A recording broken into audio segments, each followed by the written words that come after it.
वापा राजस्थान का लोक देवता पढ़ रहा था। जय मैं कुछ मुख्य मुख्य लोक देवता पढ़ लिया था। कौन कौन सा? रामदेव जी पढ़ लिया, रामदेव जी पढ़ लिया, गोगा जी पढ़ लिया, तेजा जी पढ़ लिया, ठीक है, तेजा जी पढ़ लिया, हड़बू जी पढ़ लिया, हड़बू जी पढ़ लिया।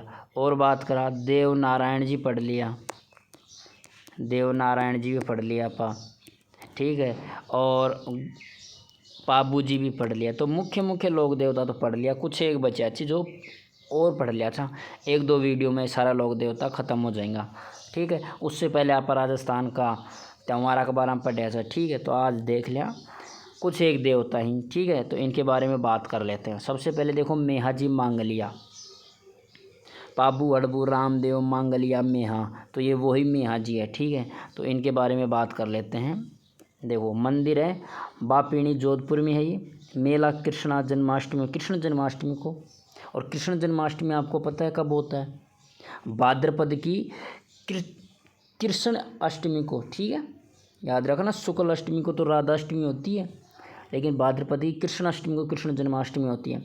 और घोड़ा होता है किरड़काबरा, इनके घोड़ों को क्या कहा जाता है? किरड़काबरा। याद रख लेना, हमने पढ़ा था पाबू जी के घोड़े को क्या कहता है? केसर कालमी, ठीक है। इसी प्रकार इनके घोड़ों को क्या कहा जाता है? किरड़काबरा कहा जाता है।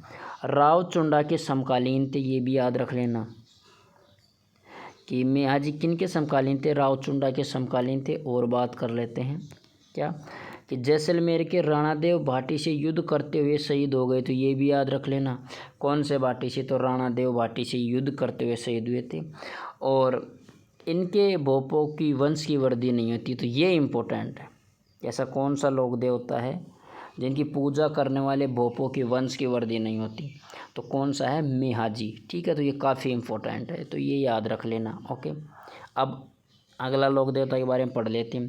केसरिया कुंवर जी या गोगा जी को बेटो छो, और यह सर्परक्षक देवता, जिस प्रकार से गोगा जी को भी सर्परक्षक देवता कहा जाता है, ठीक इसी प्रकार बेटे को भी सर्परक्षक देवता कहा जाता है, ठीक है। सर्प मतलब होता है सांप, स्नेक, ठीक है ना, ठीक है। तो सर्परक्षक देवता कहा जाता है। अब देख लो खेतला जी, सोनाना पाली में इनका मंदिर है। और नववर्ष चैत्र शुक्ल एकम को मेला लगता है, ठीक है। और हकलाने वाले बच्चों का इलाज किया जाता है यहाँ पर। ये इनके मंदिर में जो हकलाते हैं ना बच्चे, तुतलाते हैं, तो तुतलाना, और वो भी तुतलाना अलग चीज़ होता है, ऐसे मान लेते। पर एक बार मान लो तुतलाते हो, जैसे बच्चे कई एक शब्द को कई बार बोल नहीं पाते, बहुत देर बाद बोलते हैं, ठीक है ना, वो हकलाते हैं बच्चे, उनका इलाज किया जाता है, यहाँ मंदिर में लाते हैं। ये ऐसी मान्यता है, ठीक है, कि यहाँ पर हकलाने वाले बच्चे ठीक हो जाते हैं। अब बात कर लेते हैं कल्ला राठौड़ जी के बारे में, ओके। तो कल्ला राठौड़ जी के बारे में 4 हाथों का देवता है। ये युद्ध के समय अपने सिर पर बैठाकर 4-2-1 अपने सिर पर बैठाकर लड़ाई करवाई थी, ठीक है। तो खुद के 2 हाथ, खुद के राजा के 2 हाथ, 4 हाथों के देवता कहलाते हैं, ठीक है। अकबर के खिलाफ तीसरे साके में ये वापस बात आ गई। साके के दौरान जयमल, देखो ये लिख रखा ना, जयमल को कंधे पर बिठाकर युद्ध करते हुए मारे गए थे। तो देखो ये तो खुद थे, ठीक है, ये तो खुद है।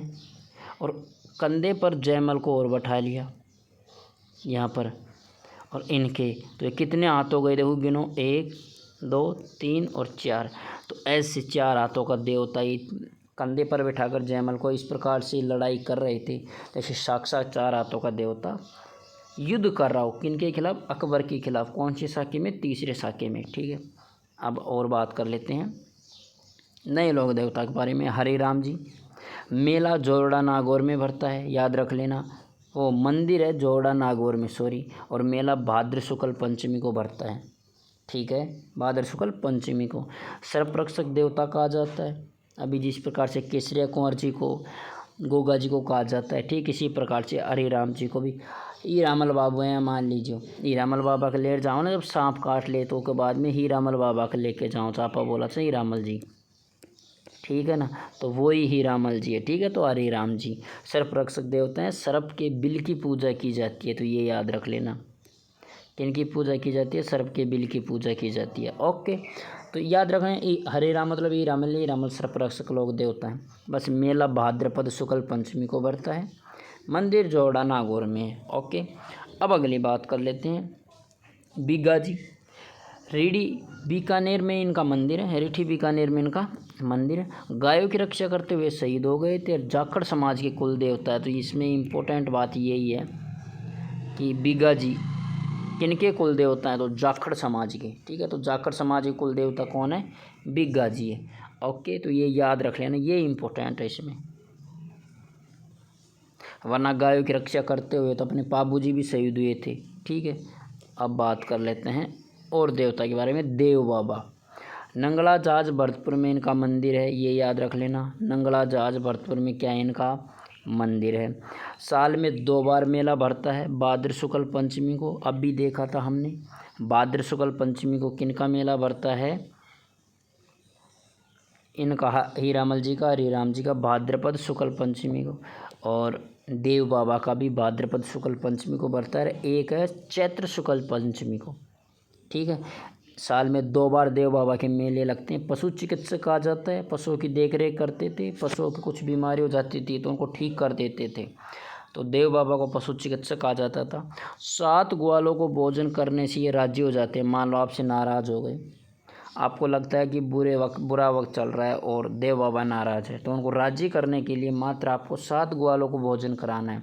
7 ग्वाले मतलब जो गाय चराते हैं, गाय माता की सेवा करते हैं, तो उनको अगर आप भोजन खिला देते हो तो देव बाबा राजी हो जाते हैं। तो ठीक है, तो ये कुछ लोक देवता थे। कुछ एक लोक देवता भी और बचे हैं, जैसे हम बात कर लेते हैं झुंझाड़ जी है, जरड़ा जी है, वीर फत्ता जी है, मामा देव जी है और आलम जी है। इसके साथ ही मल्लीनाथ जी, तल्लीनाथ जी, ये कुछ लोक देवता और बचे हैं। तो ये हम पढ़ लेंगे अपने नेक्स्ट क्लास में। ओके, तब तक के लिए आपको पता है वीडियो क्या करना है, लाइक करना है, शेयर करना है और कमेंट करना है, और जो आप नहीं करते हो वो भी करना है क्या? सब्सक्राइब। ठीक है, मिलते हैं नेक्स्ट वीडियो में लोक देवता को की सीरीज़ को आगे बढ़ाते हुए। ठीक है।